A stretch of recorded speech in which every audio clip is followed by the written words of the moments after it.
about their Adani deal. How do you take of this? You know, one of the things I celebrate very much, Liz, is that it actually means that the views of the public mean something to this administration.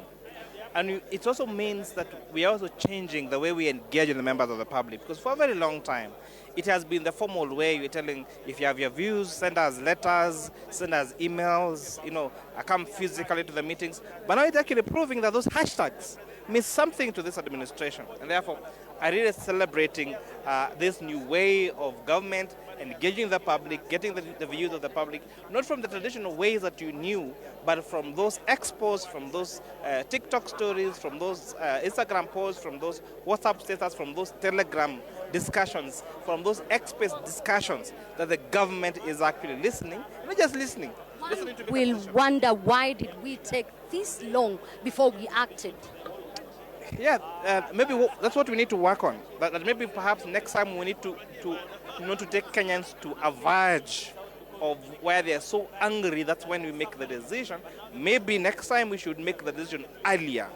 Like we read the mood. If everyone is saying something is wrong, then we should make the decision then and not wait for it. And again, it's a lesson that this administration is learning. 2 years down the line, I think they're doing very well. And this is the views of the public, and I'm hoping that if we continue like that, we're going to have an amazing President William Ruto has accused this parliament, especially on conflict of interest bill, which he says is a critical bill when it comes to fighting corruption. Why has it not been passed until now? Yeah, I agree.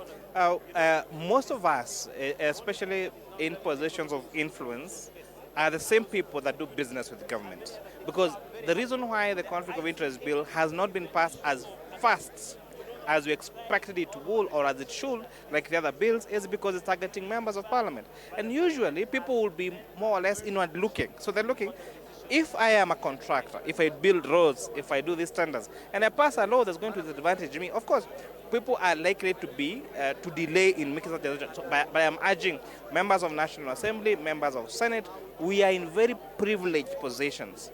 We earn a very hefty salary.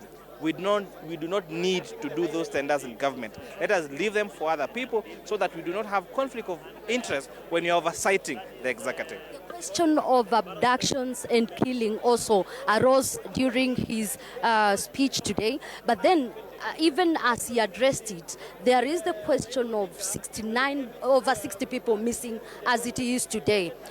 What happens? Are we really taking too long before we act as well? And the communication from National Police Service as well as other stakeholders, why is it that they are mum? My urge is, at least I've been very vocal on this, there is no reason why we need to kill women. It is very sad, whatever is happening to our girls. It shouldn't happen to anyone.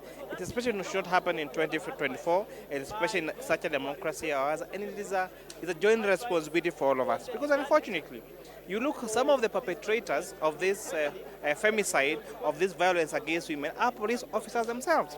The same people that we expect will follow the law to protect our girls are the same perpetrators. So we have a very long way to go as a country. That's why I like the President's message that this must be a multi-approach. It has to be an approach that's going to be taken by all of us, both the leaders, our religious leaders, the police, everyone. It is a joint effort for all of us. Because if we leave it to the police alone, the police officers themselves have been seen as and there's so many cases even in court, in public domain, of them being perpetrators of violence against women. So it is a collective effort with all of us to make sure that this does not happen. Thank you so much, Mheshimiwa.